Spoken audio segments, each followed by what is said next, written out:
localizado no centro de Brasília, o Grêmio Espírita Atualpa Barbosa Lima é uma das mais antigas instituições espíritas do nosso Distrito Federal.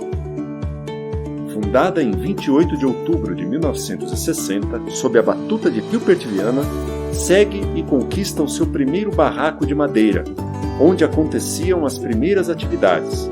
E, tijolo a tijolo, com muito suor, a edificação foi se tornando o que hoje permite à casa realizar diversas atividades incansavelmente.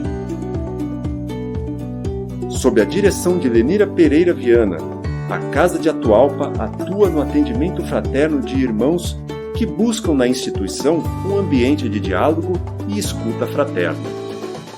Quer dizer, daquele projeto que a gente tinha de fazer desta casa um lugar de auxílio espiritual e material.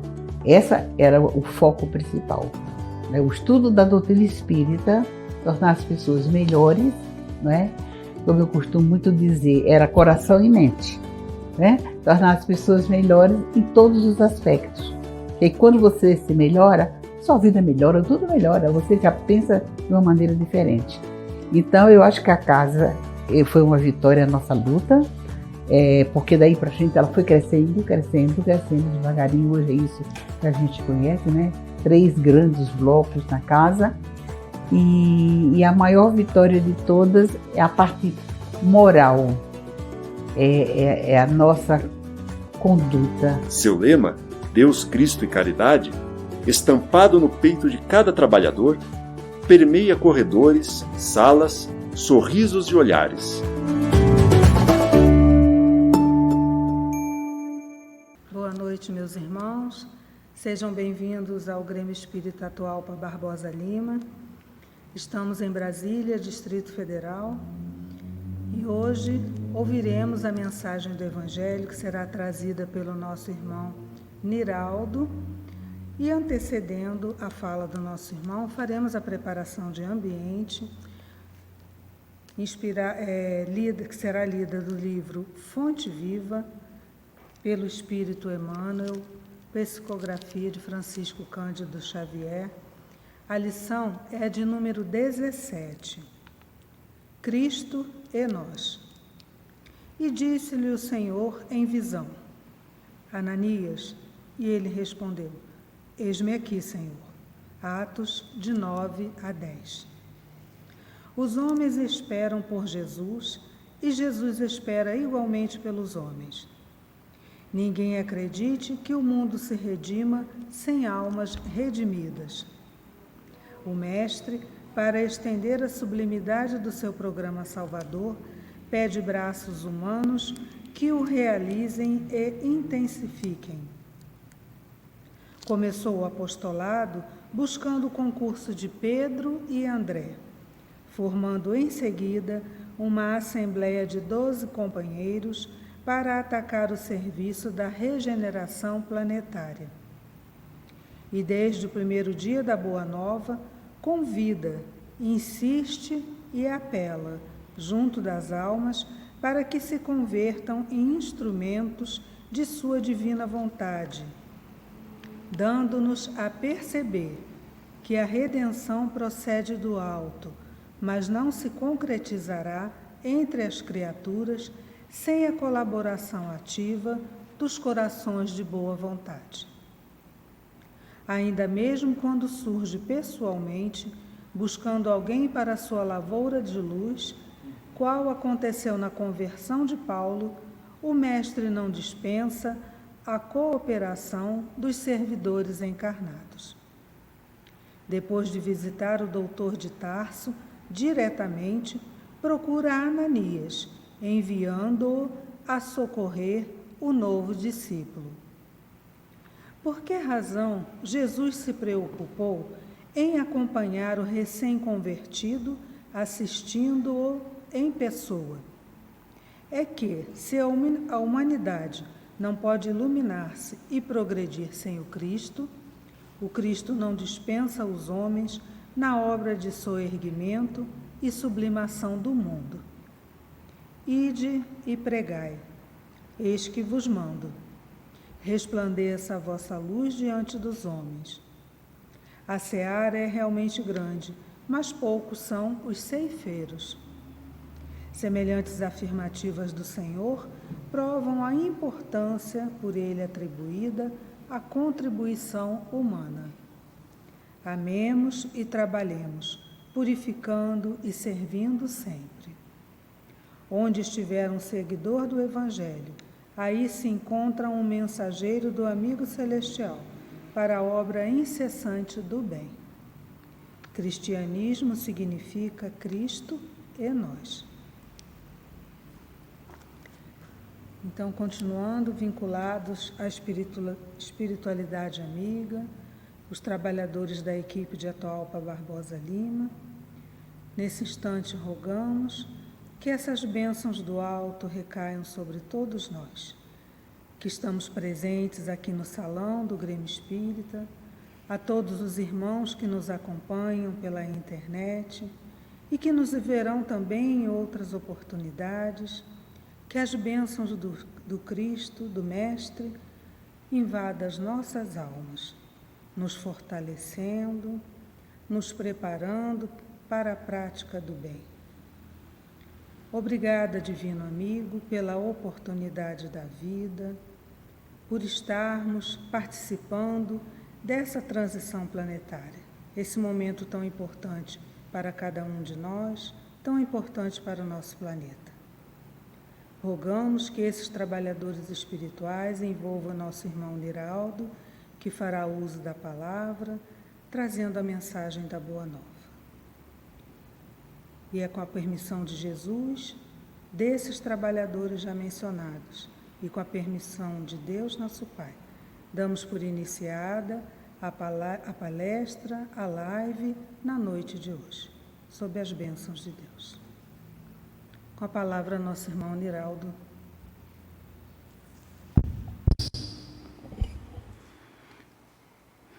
Queridos irmãos, queridas irmãs, muito boa noite.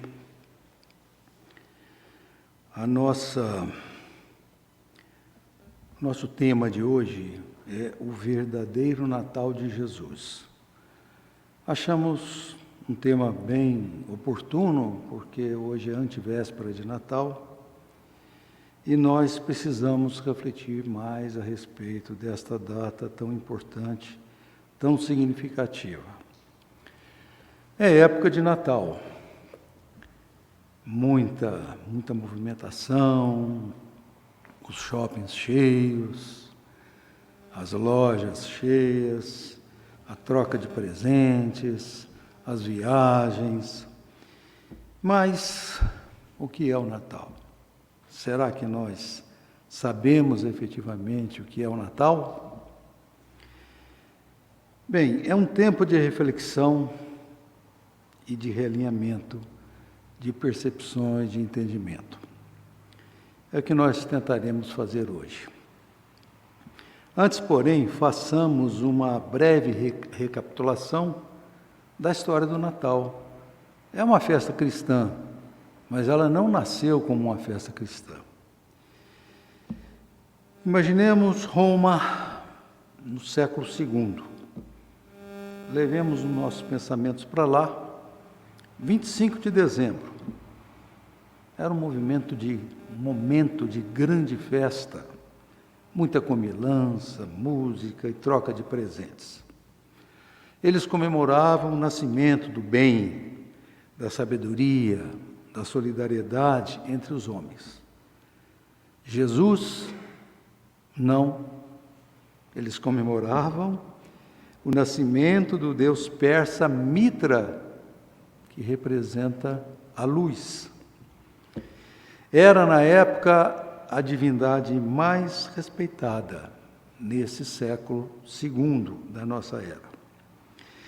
Entretanto, essa comemoração surgiu cerca de 7.000 anos antes de Cristo. Acontecia no solstício de inverno, no hemisfério norte. O que é solstício? É o dia mais curto do ano e a noite mais longa do ano. Dali para frente, o sol vai ampliando, vai crescendo, crescendo, até atingir o seu apogeu no verão. E eles, então, nessa época, eles comemoravam a maior permanência do sol, que era a virada das trevas para a luz. Era a noite mais curta, dali para frente ele começava a aumentar a sua permanência em relação à Terra. Então era o renascimento do sol. Isso significava muita coisa para a lavoura, que era tempo de plantar, tempo de colher.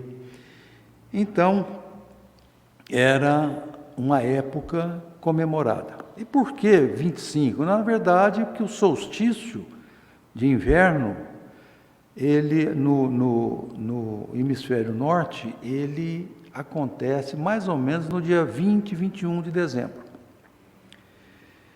E isso acontecia em várias partes do mundo, na Mesopotâmia, na Grécia, no Egito, na China e na antiga Grã-Bretanha.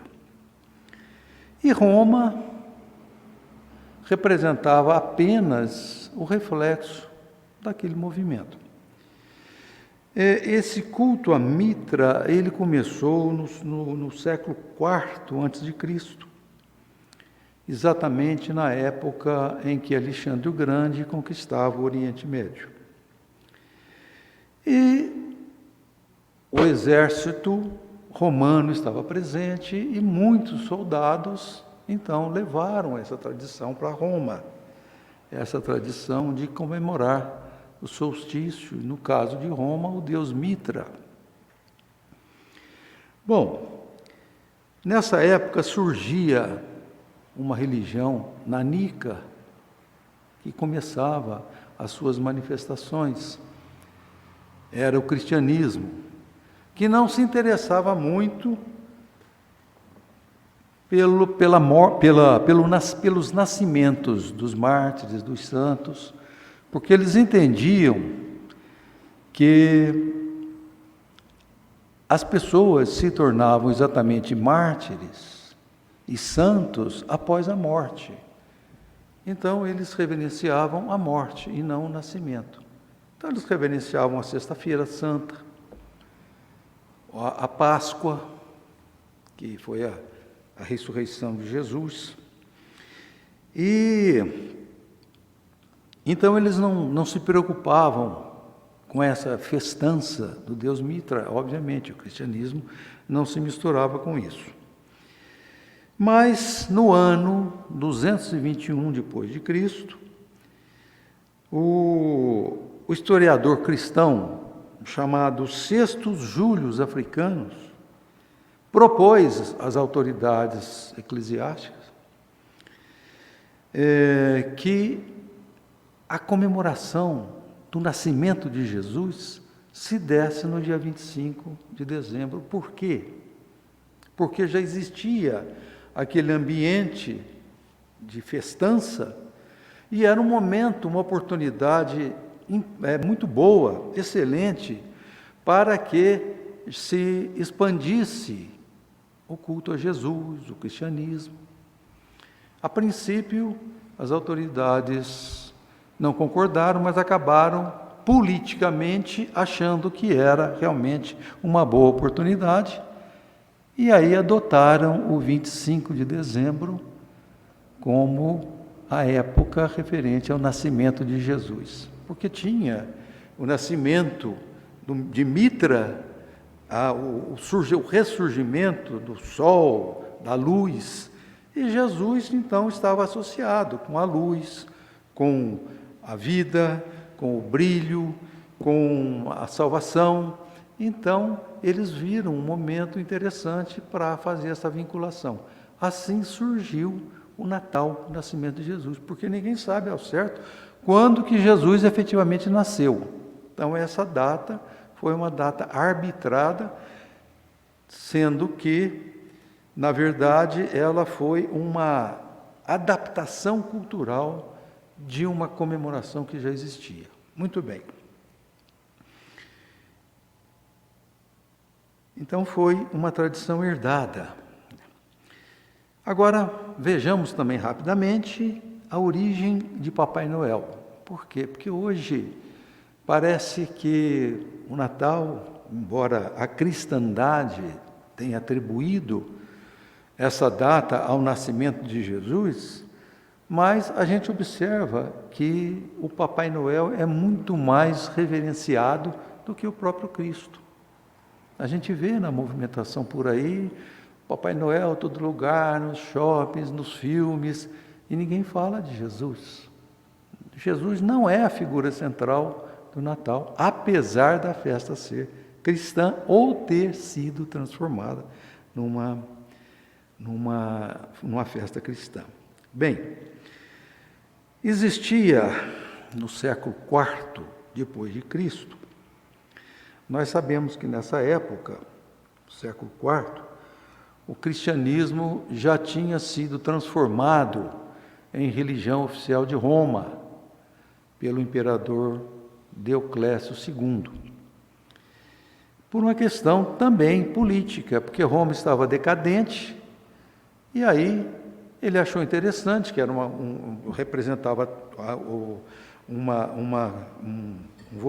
grande volume de pessoas, e uma comunidade muito grande de cristãos, e ele achou interessante, e aquilo crescia cada vez mais, ele achou interessante transformar o cristianismo em religião oficial, porque isso talvez pudesse salvar o Império Romano já decadente. Bem, aí voltando na questão do Papai Noel. Então, no século IV, o cristianismo já pleno, existiam, conta a lenda que existiam 3 moças em Mira, que é uma região que corresponde hoje à Turquia. E essas 3 moças estavam com muita dificuldade financeira, porque o pai delas tinha falido, muita dificuldade, e elas, desanimadas, sem nenhuma perspectiva, estavam prestes a entrar na vida da prostituição. E porque elas não tinham outra opção, reza a lenda. E acontece que, alguns dias depois, apareceu uma sacolinha com moedas de ouro. Uns dizem que foi na janela, outros dizem que caiu do chaminé. Logo depois, no dia seguinte, surgiu mais uma sacolinha de dinheiro, e finalmente a terceira, de tal forma que elas tinham recebido o dote necessário para casar-se, porque naquela época só poderiam casar um bom casamento mediante dote, pagamento de dote. E assim, isso depois foi atribuído a um bispo chamado Nicolau, que era tido como uma personalidade muito caridosa, uma pessoa muito bondosa, que presenteava as pessoas.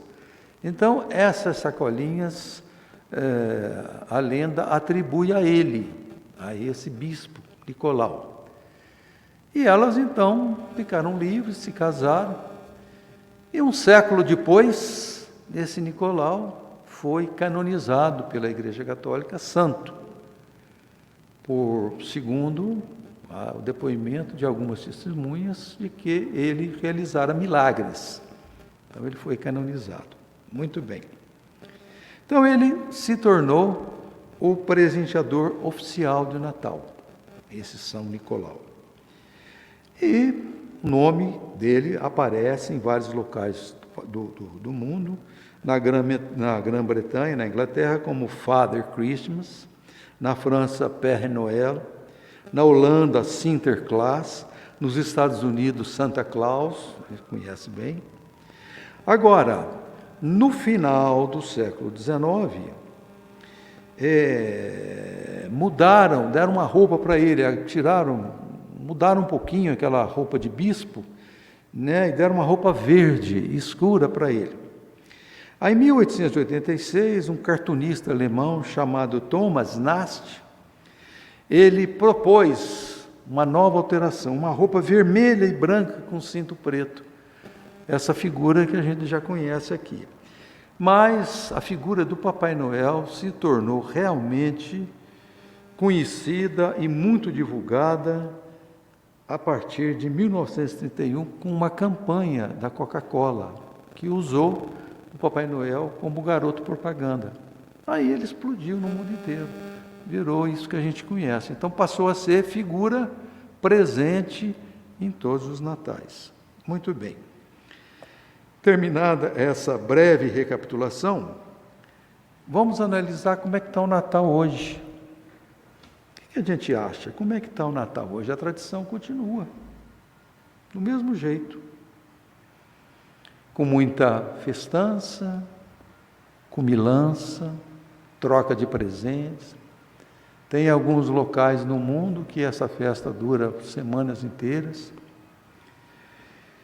E, mais uma vez, cultua-se o Papai Noel, dando ênfase para as questões materialistas. Troca de presente, as crianças esperam receber presente, ficam esperando o Natal chegar para receber os seus presentes. Até o presépio, o antigo presépio, a gente não nota isso mais com frequência. Na minha época de criança, ainda as famílias ainda faziam, montavam o presépio. Mas não, hoje se limita a uma árvore de Natal, que não tem absolutamente nada a ver com Jesus. É uma coisa lá dos países nórdicos, fria, aquela coisa branca, né? A neve representa a neve. Então, o Cristo está ficando cada vez mais para trás. Então foi esquecido o verdadeiro presente. Qual é esse presente? A vinda do Cristo à Terra. É o maior presente que o Pai Celestial poderia dar à humanidade. Trouxe realmente o Salvador. Por que Salvador? Porque morreu na cruz, salvando os nossos pecados? Não. Há muitos irmãos nossos, profetantes de outras religiões, de outros cultos religiosos, que acreditam nisso. Mas não. Ele veio nos ensinar o verdadeiro caminho. O caminho para que a gente possa alcançar a salvação, alcançar a verdadeira felicidade. Assim entendida a salvação.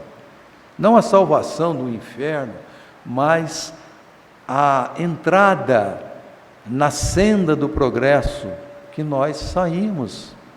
Lá atrás, nós saímos por orgulho, por teimosia, por vaidade, por egoísmo. Nós desviamos dessa senda. E o Cristo veio nos relembrar que nós precisamos retomar este caminho.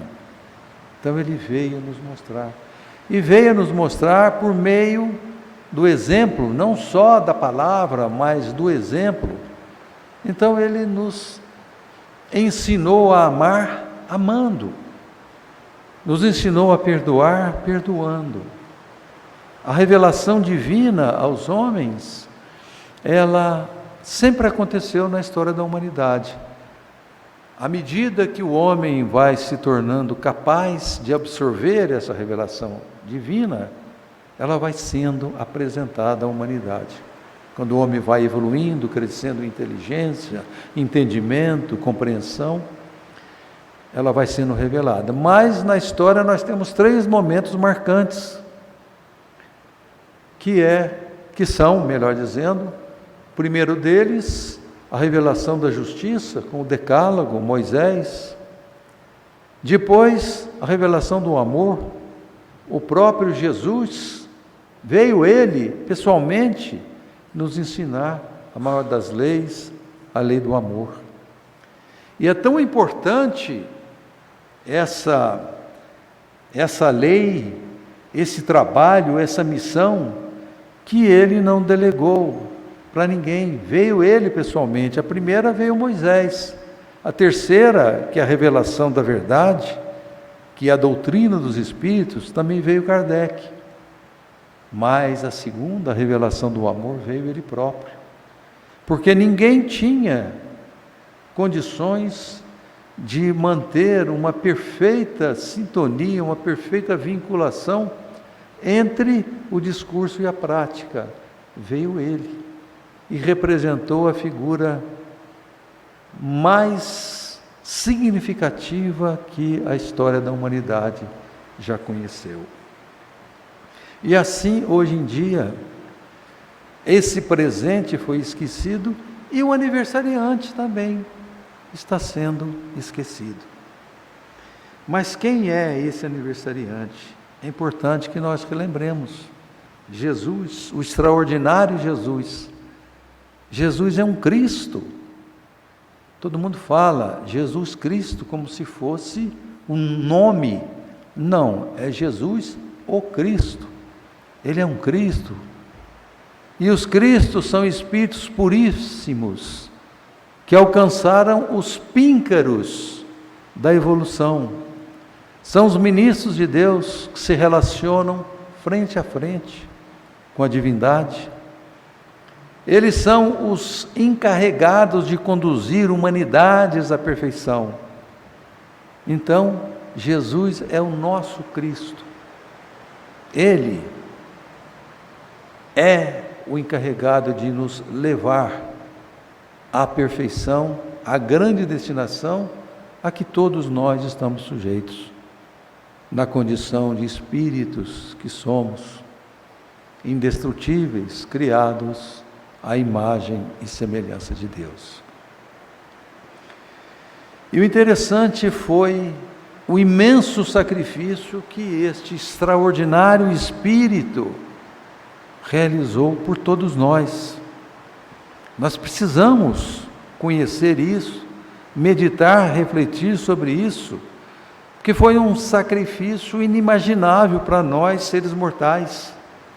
Não foi na cruz, a crucificação, que foi a maior dor do Cristo, não. Segundo o Espírito Áureo, no livro Universo e Vida, o que aconteceu com o Cristo foi um verdadeiro massacre de sensibilidade. Por quê? Quem é que pode imaginar quão grande é a sensibilidade de um arcanjo, de um espírito crístico? O paramécio, que é um protozoário ciliado, é um organismo unicelular, simples, totalmente simples. Ele já exibe uma certa sensibilidade. Quando ele é iluminado, ele se movimenta, os seus cílios se movimentam. E, no entanto, à medida que o ser vai evoluindo, a sensibilidade aumenta. Uma galinha tem mais sensibilidade do que um peixe, do que uma minhoca. O cão tem mais sensibilidade do que a galinha. Aliás, o cão, ele já chega a esboçar um princípio de sentimento. Os cães mostram tristeza, mostram alegria, embora não saibam sorrir, mas eles demonstram. E nós percebemos isso. E à medida que nós vamos evoluindo, a nossa sensibilidade vai aumentando.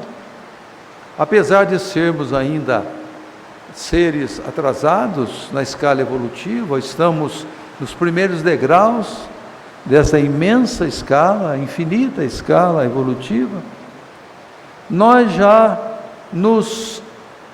somos tocados diante de situações que percebemos, supomos uma injustiça, diante do sofrimento dos nossos irmãos, nós somos tocados. Muitas vezes nós somos levados às lágrimas de perceber a dor do nosso semelhante, ou quando tomamos conhecimento de que alguém sofreu uma injustiça, uma violência, quer seja num simples filme ou na vida diária, a gente chega à comoção das lágrimas. Agora imaginem a sensibilidade de um Cristo. Ele dizia: ó geração perversa e adúltera, até quando me fareis sofrer? Então, O grande sofrimento do Cristo, o grande drama do Cristo foi conviver conosco, com as nossas iniquidades, com as nossas mazelas, com as nossas misérias. Ele sofria isso o tempo todo e profundamente. Além de ter passado uma dor que nós não conseguimos aquilatar, que é o processo de Ele, um Espírito puríssimo, aparecer entre nós num corpo material, tangível, visível. Ele teve que reduzir o seu padrão vibratório quase que a um aniquilamento, porque é preciso, a vibração de um Cristo é de uma frequência altíssima, e ele teve, para que se tornasse visível para nós, teve que reduzir o seu padrão vibratório. Isso é uma dor, segundo Áureo, inimaginável. Esse é o grande drama do Cristo. E só um momentinho, por favor. E foi essa então a tangibilização, que foi esse massacre de sensibilidade, devido à grande sensibilidade do Cristo. É como se um homem civilizado, qualquer um de nós, fosse morar numa pocilga junto com os porcos durante um período mais ou menos longo. Essa é uma pálida comparação. E o Cristo respirou as nossas dores, as nossas aflições. Este o grande sofrimento. Por isso que ele dizia, como já dissemos: ó geração incrédula e perversa, até quando me farei sofrer? E tudo isso ele fez por demonstrar um inexcedível amor à humanidade. Por isso ele é efetivamente o caminho, a verdade e a vida. E ele dizia: ninguém vai ao Pai senão por mim.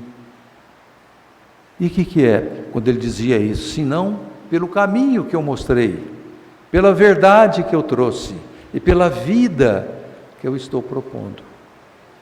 Ele não dizia isso como uma manifestação vaidosa, como muita gente acha, mas ele mostrava que ele, como emissário de Deus, como o porta-voz de Deus, ele veio nos revelar a verdade que nos conduz à nossa grande destinação, que é a porta estreita. Nós, ao longo da nossa trajetória, nós fomos tentados pelas facilidades e fomos descendo, porque a descida é fácil, agora nós temos que subir, e a subida é íngreme, é difícil.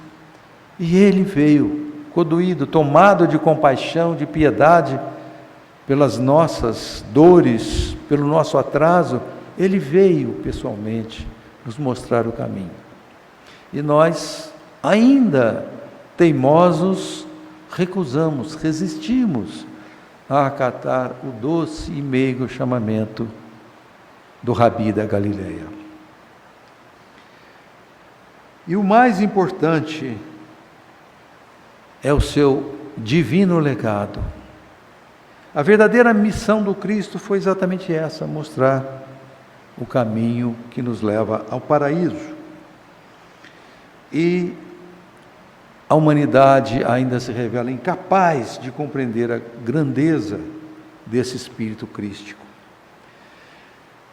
O que acontece, na verdade, que os intelectuais da Terra se sentem incomodados, desafiados, porque eles não entendem como que, com o passar do tempo, que ao contrário do que acontece com as grandes personagens da história, o tempo vai se encarregando de apagá-las, e por fim elas ficam relegadas aos museus, aos livros de história. Diferentemente, o contrário acontece com Cristo. Quanto mais o tempo passa, mais ele é admirado, mais ele é estudado. O Santo Sudário é o objeto mais estudado da história da humanidade. Já foi estudado até pela NASA dos Estados Unidos.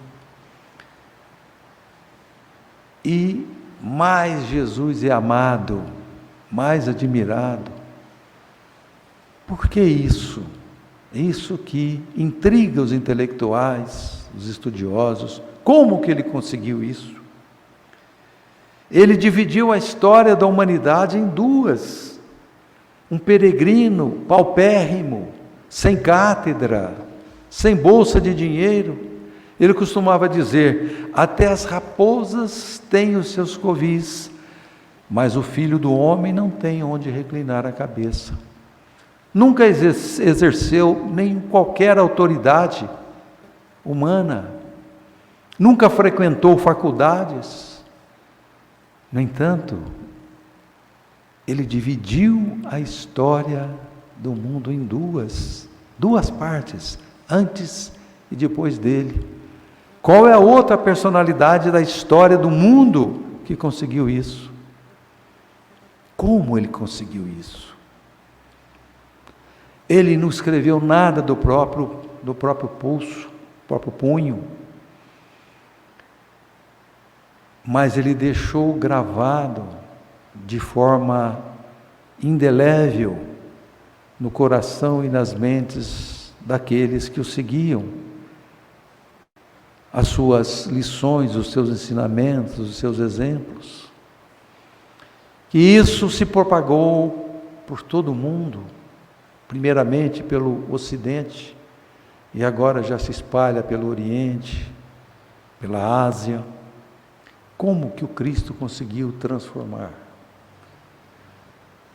É por causa, quanto mais a humanidade evolui, cresce em entendimento, mais passa a compreender quem é o Cristo de Deus, quem é Jesus, quem é o nosso Salvador, o nosso Cristo. Ele não teve origem nobre, nasceu numa simples estrebaria, enquanto os potentados da terra vivem em castelos suntuosos, rodeados de serviçais, com muita pompa, com muito luxo. Jesus nasceu numa estrebaria, começando ali a lição da humildade. Ora, sabemos que orgulho e egoísmo são as causas maiores da infelicidade humana. São os vícios que dão origem a todos os demais vícios. No entanto não, melhor dizendo, portanto, a humildade é a antítese do orgulho. Nós temos que aprender a ser humildes, e o Cristo veio nos ensinar, começando do seu surgimento, do seu nascimento. Nasceu numa estrebaria. Não tinha bens materiais e vivia com amigos, rodeado de amigos pobres e rudes. Usava sempre de uma linguagem simples, falava diretamente ao povo. Nunca exerceu qualquer poder mundano, distribuiu o bem, a caridade, a esperança, a consolação, fortaleceu a fé, enfim, espalhou a mãos cheias o bem. E o que ele recebeu em troca? Uma coroa de espinhos. Foi açoitado, traído, abandonado e pregado a uma cruz infamante. Ainda assim amou e perdoou. Quando ele estava na cruz, olhando para baixo, ele viu aquela população ali ululante, ávida por um espetáculo sangrento.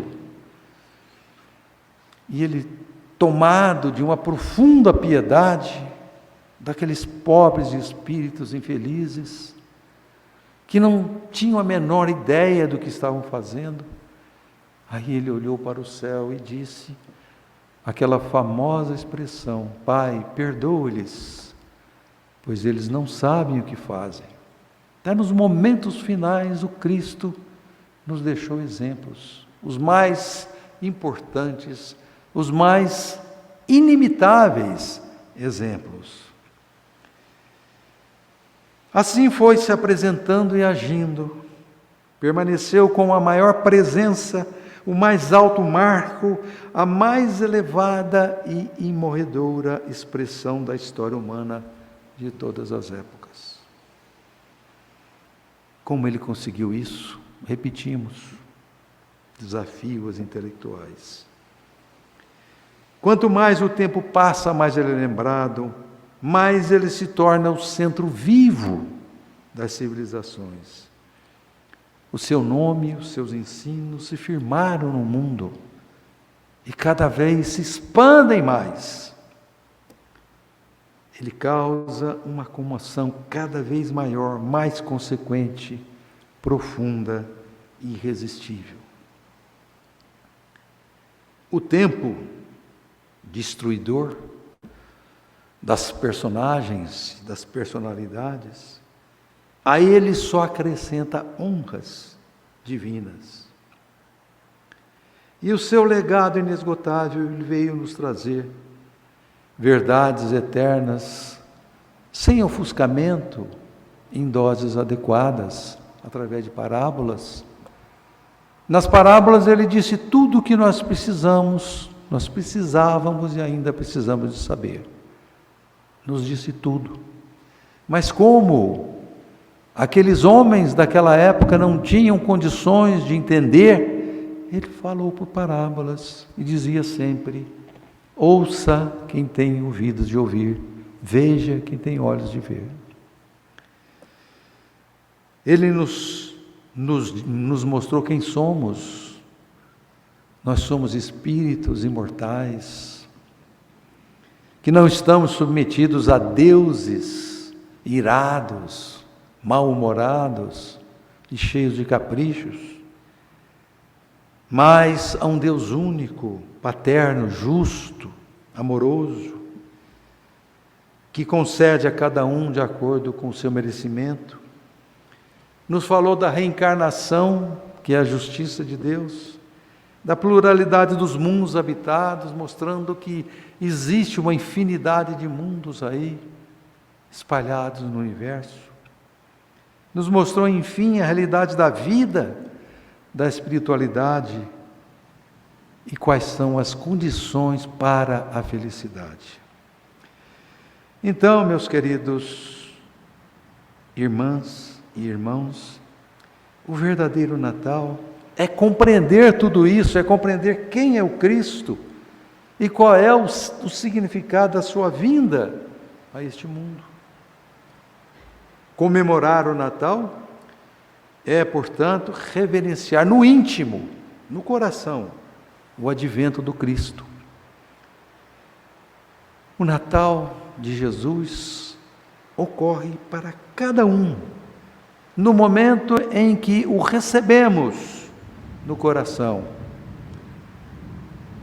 No passado, para Paulo de Tarso, o Natal aconteceu na estrada de Damasco, quando Jesus se mostrou para ele e disse: por que me persegues, Saulo?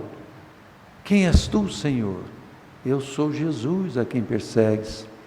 E ele, tomado de um sentimento inexplicável, lhe pergunta: o que queres que eu faça?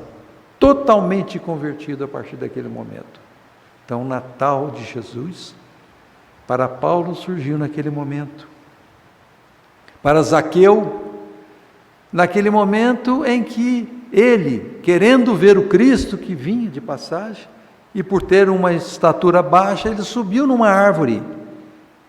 E o Cristo, o vendo, que tinha um psiquismo impressionante, percebeu tudo e disse: Zaqueu, desce daí, porque hoje estarei na tua casa. É a casa do coração. Naquele momento, foi para Zaqueu o Natal de Jesus. Para Pedro, o Natal de Jesus aconteceu no paço de Pilatos, quando o galo cantou 3 vezes. E ele, tomado de remorso, ele percebeu ali quem era verdadeiramente o Cristo. Para Maria Madalena, numa cidade da Galiléia, Betânia, quando Jesus a acolheu com uma generosidade incrível, com uma amorosidade sem tamanho, tocando-lhe o coração, ela que era considerada uma pessoa, uma mulher de má vida, uma cortesã. Então, naquele momento, Jesus nasceu para ela, foi o Natal de Jesus. Para Tomé, o Natal de Jesus aconteceu quando ele percebeu que Jesus venceu a morte. Para João, quando ele compreendeu Deus como a maior manifestação do amor de todo o universo. E quem lhe mostrou isso foi o Cristo. E finalmente Dimas, nós poderíamos citar muitos outros. Dimas, o considerado bom ladrão, naquele momento em que, desesperado, disse: Senhor, lembra-te de mim quando estiveres no paraíso. E Jesus disse para ele: ainda hoje estarás no paraíso comigo. Naquele momento, aconteceu para Dimas o Natal de Jesus. E no presente, como é que acontece isso? Acontece para todos aqueles que agem de maneira contrária às hospedarias da época do nascimento de Jesus, que não tinham como recebê-lo, estavam lotadas por outros interesses. Todo aquele que age com uma estrebaria, que recebe, que acolhe Jesus, para esse acontece neste momento o Natal de Jesus. E assim, concluindo, lembremos-nos de que 25 de dezembro é uma festa que se tornou cristã, com propósitos prioritariamente materiais. Felizmente, a doutrina espírita veio reverter essa situação, nos mostrar quem é o Cristo, nos mostrar quem é essa grande, essa extraordinária figura que controla o nosso planeta. Nós estamos vivendo tempos sombrios, ameaçadores, de todas as formas. As trevas revoltas alinharam seus exércitos contra, principalmente os cristãos, que insistem em não aceitar, em tentar retardar ou obstar o avanço da regeneração. Então eles declararam, as trevas declararam guerra à humanidade, principalmente aos cristãos. Então nós sofremos esse assédio inexorável, implacável, cruel, de todas as maneiras, através de influências sutis, criando desarmonias, conflitos familiares nos nossos ambientes. É o momento de relembrar a recomendação do Cristo: vigiai e orai todo o tempo, porque as trevas estão atentas. Então, nesta condição, aqueles que não têm a fé ainda robusta, valorosa, ainda tremem, titubeiam. Mas lembremos-nos de que esta nau segue por águas turbulentas, mas sob o comando seguro do Cristo. O Cristo está no comando. Lembremos-nos daquela passagem em que Jesus atravessava o lago de Genezaré à noite com os seus discípulos num barquinho pequeno, e de repente surgiu uma grande tempestade, com ondas fortes, ameaçadoras, ventos uivantes, e os e os seus discípulos, tomados de pavor, com medo de afogar, procuraram Jesus que dormia. Aí que está o engano, Jesus não dormia. Jesus mostrava ali que nós devemos estar serenos, que essas coisas externas não devem nos abalar. Ele levantou e a primeira coisa que ele perguntou: por que não tivestes fé? Foi lá, acalmou os ventos, acalmou as ondas e a paz voltou. Então, imaginemos que nós estamos nesse barco. Só que este barco é o planeta todo. E Jesus está ali seguro, para muitos parecendo dormindo, mas ele não está. As falanges dos servidores do Cristo estão em intensa atividade.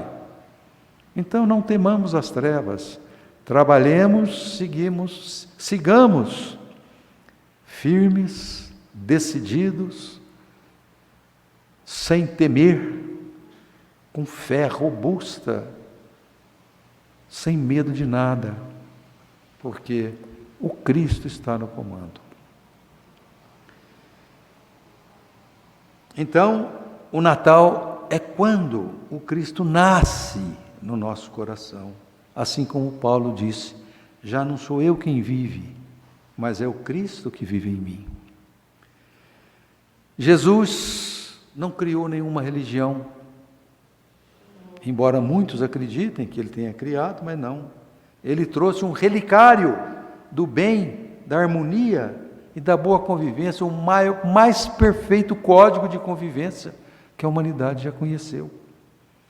Normas sublimes da boa conduta, do amor, do direito, da justiça e da felicidade, pelo alinhamento às leis divinas. Então, o Natal é comemorar o maior presente que o Pai nos concedeu, naquele momento em que os poderes das alturas se abalaram e ouviu-se aquela grande voz: glória a Deus nas alturas, paz na terra, boa vontade para com os homens. E para que a gente encerre, vou ler um texto apócrifo, mas bastante significativo. É rápido, é curto. Por maior que seja a sua preocupação com as roupas que irá usar neste final de ano, não esqueça que no primeiro Natal, apenas com alguns panos, Maria envolveu o menino Jesus. Por maior que seja a sua preocupação com o lugar onde vai passar as festas, a reserva do hotel, os horários das passagens, não esqueça que o primeiro Natal aconteceu numa estrebaria. Por maior que seja a sua preocupação com os presentes que precisa ainda comprar, ou mesmo com aquilo que irá receber, não esqueça que o aniversariante não é você, nem qualquer um dos seus amigos secretos. Por maior que seja a sua preocupação com a pintura de sua casa, com o estado dos seus móveis, não esqueça que o primeiro Natal, uma manjedoura serviu de berço para o recém-nascido. Por maior que seja a sua preocupação com aquilo que será servido a seus convidados, por ocasião da ceia, não esqueça que os convidados de Jesus foram os simples pastores de Belém. Natal é tempo de humildade, é a celebração do nascimento daquele que se esvaziou a si mesmo para encher a nossa vida com o seu amor e misericórdia. Natal é a celebração do nascimento daquele que veio ao mundo ao som do cântico angelical que dizia: glória a Deus nas alturas, paz na terra, boa vontade para com os homens. Natal é tempo de perdão.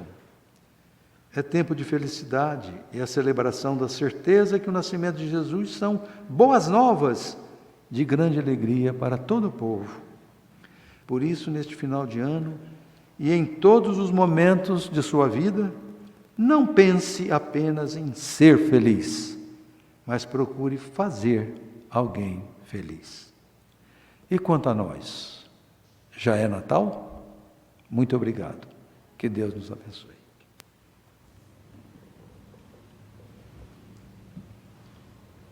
Agradecemos ao nosso irmão Neraldo pela mensagem da Boa Nova que trouxe para nós, provocando aí as nossas reflexões a respeito desse momento do Natal, que pode ser saboreado, pode ser vivenciado ao longo de todo o ano, não somente no mês de dezembro, não somente nessa data escolhida e marcada no calendário. Fica então o convite para reflexão a respeito do Natal de Jesus para todos nós. E ainda nos referindo a essa noite especial, que é a noite de Natal, nós queremos lembrar aos irmãos e convidá-los também para estarem conosco amanhã, das 19 às 20 horas, aqui no Salão do Grêmio Espírita Atualpa. Aqueles que quiserem vir, que puderem vir, venham, estejam conosco. Haverá uma preleção a respeito do Natal de Jesus. Será feita pelo nosso irmão Wilson Abreu.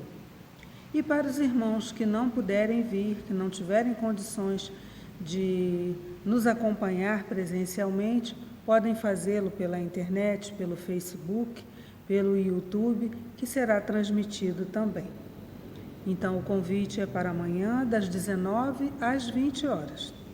E na próxima semana também, nos referindo já à noite de prece de Ano Novo, no mesmo horário, com o mesmo clima de segurança, de alegria que o Grêmio Espírita recebe a todos nós que aqui viermos, também das 19 às 20 horas, sendo que na noite de prece de Ano Novo, a preleção, a retrospectiva, está sob a responsabilidade do nosso irmão Paulo de Tarso Viana.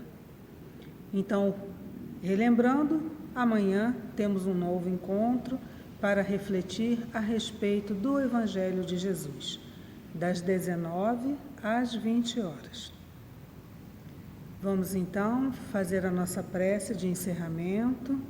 Sim, temos as cestas do coração. Continuamos com a nossa campanha. Então, os irmãos podem trazer os gêneros, entregar aqui no Grêmio Atualpa aos funcionários que podem receber esses gêneros alimentícios, ou podem, então, fazer a transferência bancária com o valor que acharem que seja possível, para, então, nós continuarmos assistindo os nossos irmãos que estão vivendo esse momento de dificuldade financeira, tendo em vista a pandemia da Covid-19. E então vamos à nossa prece de encerramento do encontro de hoje, agradecendo sobretudo a Deus nosso Pai pela oportunidade da vida, por estarmos aqui hoje reunidos, refletindo sobre a mensagem do Evangelho de Jesus. E rogamos ao nosso Pai que continue nos abençoando, que Jesus, nosso Mestre, nosso guia, nosso modelo, possa, com sua mensagem, nos auxiliar na nossa modificação íntima e pessoal. A mensagem já foi trazida, Jesus já nos fez o convite. Só precisamos aceitar esse convite e começar essa nossa mudança interior. Obrigada, Jesus amigo. Obrigada à equipe de Atualpa Barbosa Lima. E é assim que pedimos a permissão dessa espiritualidade amiga para encerrar o encontro na noite de hoje, rogando que as bênçãos de Deus continuem se derramando sobre todo o nosso planeta. Que assim seja.